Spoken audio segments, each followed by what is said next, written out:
peoples of the internets, and welcome to week 5 of Industrial Rallycross, where we'll be taking some land yachts around. Just what you would typically track. Now this is the standard V8 Burnside.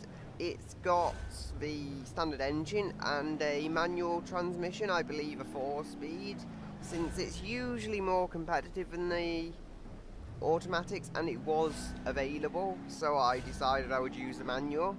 And it is pulling itself around corners nicely, although I say pull, it's pushing because there's a drive shaft to the rear. Nonetheless, it's not overloading the wheels at all, so despite having a decisive lack of power, we are getting around the corners. 39, whoa! And I made a bit of a mess of this corner, but we are getting round, and hopefully with a decent time. Try and get through this section without too much struggle, and the trouble seems to be understeer. Actually, oversteer isn't an issue as you might expect, given these do only have around 150 horsepower. They're not exactly crazy powerful vehicles, so that would definitely help with avoiding spinning up the rear wheels crazy amounts. Lap 2, I'm not sure if that was any better. Yes, it was, and we weren't quite as bad on that corner there. This section though is always challenging, so hopefully I can just push it the right amount to avoid crashing or anything and still getting a good time. You'll see we are bouncing around a lot, as you do in a huge heavy land barge weighing around 1700 kilos, I think more than that even.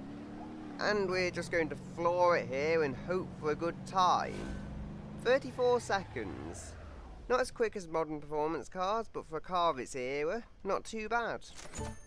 And here we'll see the exterior of the car, really just typical 1950s American cars. They all look pretty similar, let's be honest.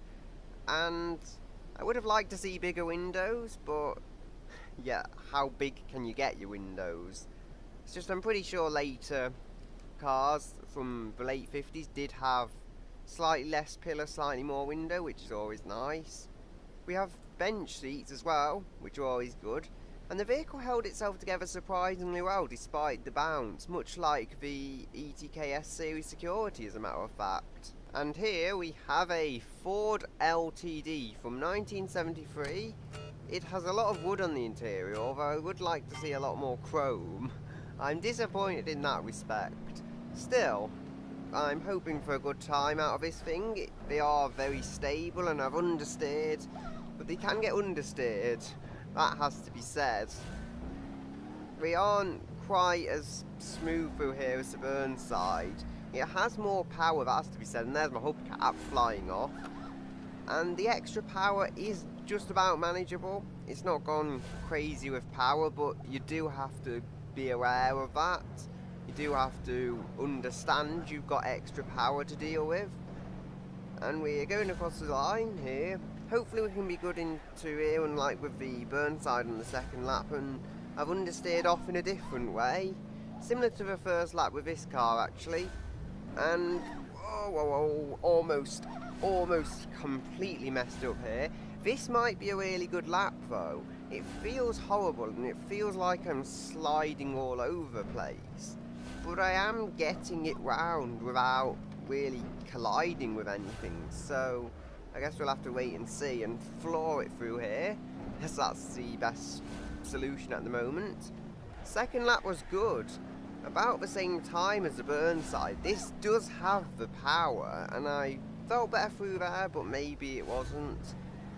So we've just got to know when to floor this, know when to put the power down, and it can carry good corner speed. I've not hit anything though, as I've said, given that this is quite a large car, that is a decent surprise. And we're going to floor it out of here. I think I messed it up there though, running a bit wide, and we haven't, not quite, as I wasn't looking and I flew into a barrier. Anyone want to buy a Ford? One careful owner. Yep. We've got another bench seat in this actually, and it's perfect condition other than the hubcaps that have gone off and the frontal damage that I did to it. I'll just show you the interior quite quickly. We do have some nice features here. I'm surprised how little chrome there is. I mean, I know there's some on the roof light, but there's so little. Still, should be a fairly good, comfortable car overall.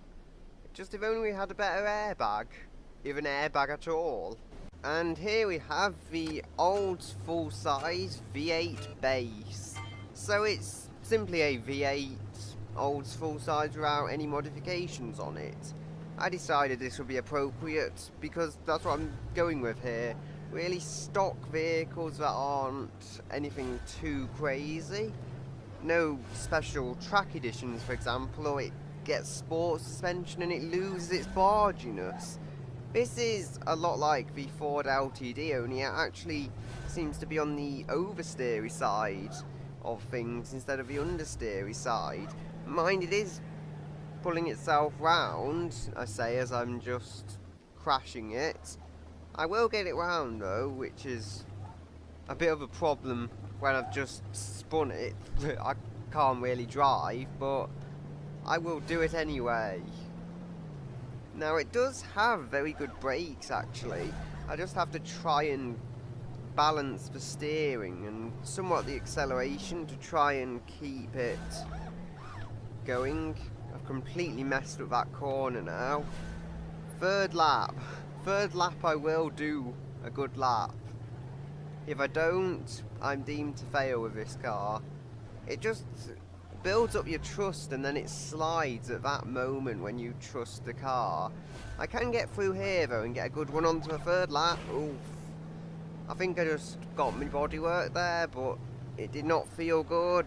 And we're sliding quite a bit here. Had to be very, very careful not to go round in a circle because the car desperately wanted to. Oh, come on, floor it and just hope out of here because I've bumped the front on something and that did not help me around that corner.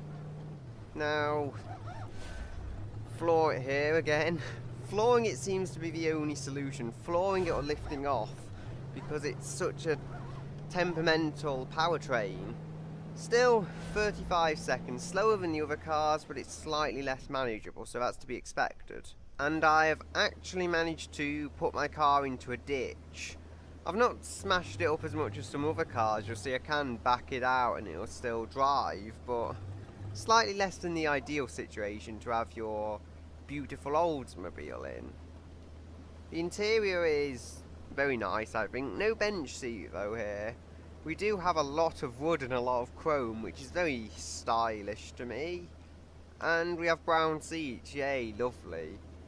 Still, a nice car, and I think we can move on to our final contender. So, here we have a return of the interesting GPS with the ETK S Series S6 TX exclusive. I got there eventually. Anyway, this is a high-performance German sports car, so it should do well. I have turned electronic stability control and traction control off because they are kind of cheating, let's be honest. And I'm messing up my lines really badly here, but I've not destroyed the car, which is something. This is basically the S Series security with a higher ride height, much less rate and softer suspension. That's the best way I can describe it. And we are pulling into this lap okay, although I'm messing up again.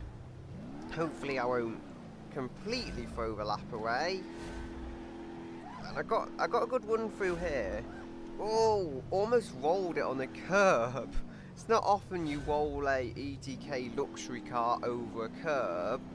You'd normally think it would have to be a pretty heavy tank or something. Basically the cars we've had before, not an ETK sports car. Admittedly this is a softer car and it is all that remains of the land barge or yacht as you might call them, which is why I've chosen it, but it is definitely a lot sportier than the other cars, that cannot be hidden. And we're, whoa, rolling it, oh dear. I've managed to roll an ETK. It's surprisingly soft actually though. Now hopefully I can get it back onto its wheels without destroying it. There we go. Second lap was okay though. Still slower than the security, it's just not got the weight to hold it in place like that, and something is badly wrong with my steering now. It still turns, just not very well for some reason. I see what's happened. My car has decided it wasn't quite happy with the toe angle, so it's given itself some new ones. Now look here, it turns on that wheel just fine, and it turns on this wheel just fine. But for whatever reason, it's decided to give itself a really weird toe angle.